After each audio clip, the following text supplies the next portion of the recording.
Role செய்கிறதுக்கு தேவையான ingredients என்னென்னா, நான் கொஞ்சம் ப்ரெட் எடுத்து வச்சுக்கிறேன், நார்மல் ப்ரெட்டு. நீங்கள் வீட் ப்ரெட் கூட யூஸ் பண்ணிக்கலாம். அப்புறம் ஒரு 150 கிராம்ஸ் சிக்கன் வந்து மிக்சியில் கிரைண்ட் பண்ணி வச்சுருக்கிறேன். அப்புறம் ஒரு பெரிய வெங்காயம் குட்டி குட்டியாக சாப் பண்ணி வச்சுக்கிறேன். அப்புறம் ஒரு 1/2 டீஸ்பூன் வந்து ஜிஞ்சர் கார்லிக் பேஸ்ட், ஒரு சின்ன பச்சை மிளகாய் வந்து கட் பண்ணியிருக்கிறேன். அப்புறம் ஒரு கொஞ்சோண்டு மஞ்சத்தூள், ஒரு 1/4 டீஸ்பூன் கிட்ட. அப்புறம் ஒரு 1/2 டீஸ்பூன் வந்து garam masala, 1/2 teaspoon red chilli powder, அப்புறம் கொஞ்சம் சால்ட். அவ்வளோதான். ஓகே, இப்போ நான் வந்து ஒரு பேனில் வந்து ஆயிலில் ஹீட் பண்ணி வச்சுக்கிறேன். ஸோ டெம்பரிங்காக ஃபஸ்ட்டு கொஞ்சம் சீரகம் ஆட் பண்ணிக்கிறேன்.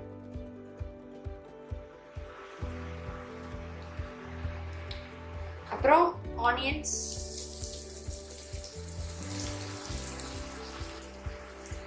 அது கூட கட் பண்ணி வச்சுக்கிற பச்சை மிளகாய், அப்புறம் இஞ்சி பூண்டு பேஸ்ட். ஸோ இதில் வெங்காயம் வதக்கின அப்புறம் தான் போடணும்லாம் கிடையாது, எல்லாத்தையும் சேர்த்து ஃபர்ஸ்டே நம்ம மிக்ஸ் பண்ணிக்கலாம். வெங்காயம் கொஞ்சம் நல்லா வதங்கின அப்புறம் சிக்கன் ஆட் பண்ணிட்டு ஸ்பைசஸ் ஆட் பண்ணி ஃப்ரை பண்ணிட்டு.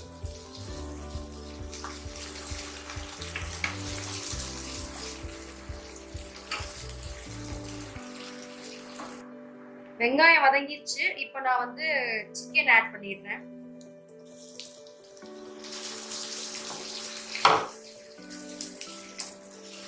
சிக்கன் ஆட் பண்ணிட்டு ஸ்பைசஸ் வச்சிருக்கத அப்படியே மிக்ஸ் பண்ணிடுறேன்.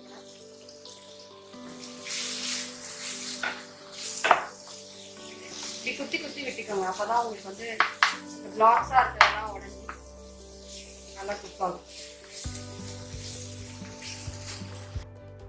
ஓகே ஃப்ரெண்ட்ஸ், 5 மினிட்ஸ் கழிச்சு, கரெக்டாக 5 மினிட்ஸ் கழிச்சு ரெடி ஆயிடுச்சு. இப்போ நம்ம வந்து எப்படி வந்து இதை பிரெட்ல ஸ்டஃப் பண்ணி ஃப்ரை பண்ணலான்றது பார்க்கலாம். ஆமாம், இது பார்த்தீங்கன்னாலே உங்களுக்கு தெரியும், கொஞ்சம் பொடி மாஸ் மாதிரி நீங்கள் கொஞ்சம் குத்தி விட்டிங்கன்னா அந்த பொடி மாஸ் மாதிரி வரும். ஸோ இப்போ ரெடி ஆயிடுச்சு. நெக்ஸ்ட் வச்சு இது எப்படி ஸ்டஃப் பண்ணுறாங்கன்னு பார்ப்போம். ஓகே, இப்போ நான் வந்து பிரெட்ல அந்த கார்னர்ஸ் மட்டும் கட் பண்ணி எடுத்து வச்சிருக்கேன்.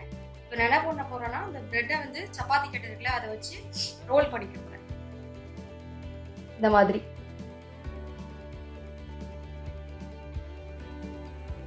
ஸோ ஃப்ளாட் ஆகிடும். ஆமாம். இப்போ நான் வந்து நம்ம பண்ணி வச்சிருக்கிற அந்த சிக்கன் ஸ்டஃபிங் எடுத்து இதில் கொஞ்சமாக வச்சுக்கிறேன். ஸோ ஓவர் ஸ்டஃப் பண்ண வேணாம், கொஞ்சம் பண்ணா போதும்.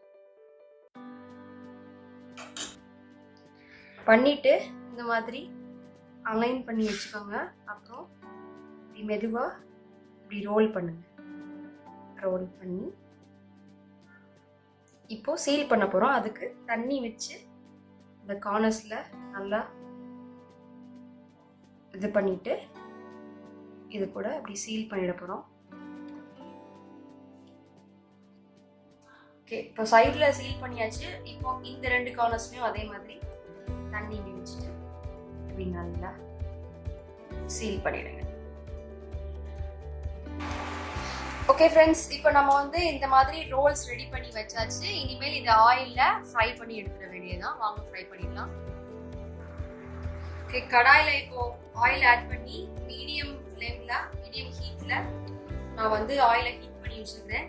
இப்போ நம்ம ரோல் பண்ணி வச்சுருக்க பிரெட் சிக்கன்ஸை வந்து நான் இதில் ஒன்று ஒன்றா போடுறேன்.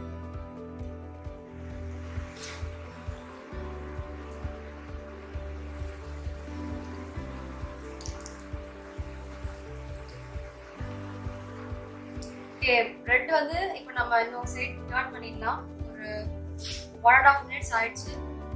பார்த்தீங்கனாலே தெரியும், நல்லா கலர் எப்படி சேஞ்ச் ஆகிருக்கு. கோல்டன் ப்ரௌன் கலரில் வந்துருச்சு. ரெடி ஆகிடுச்சு. பார்த்தீங்கனாலே தெரியும், இன்னும் 2 மினிட்ஸில் இன்னும் குக் ஆகிடும். ஸோ அதுக்கப்புறம் எடுத்து சர்வ் பண்ண வேண்டியது.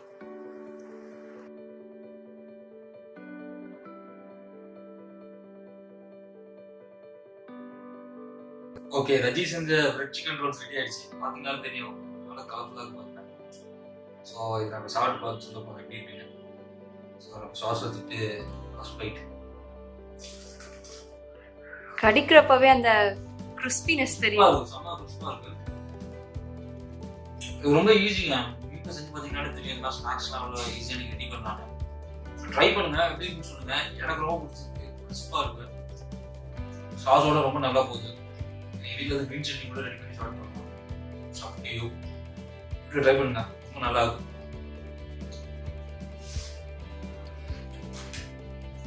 சேனலுக்கு சப்ஸ்கிரைப் பண்ணுங்க, லைக் பண்ணுங்க, ஷேர் பண்ணுங்க.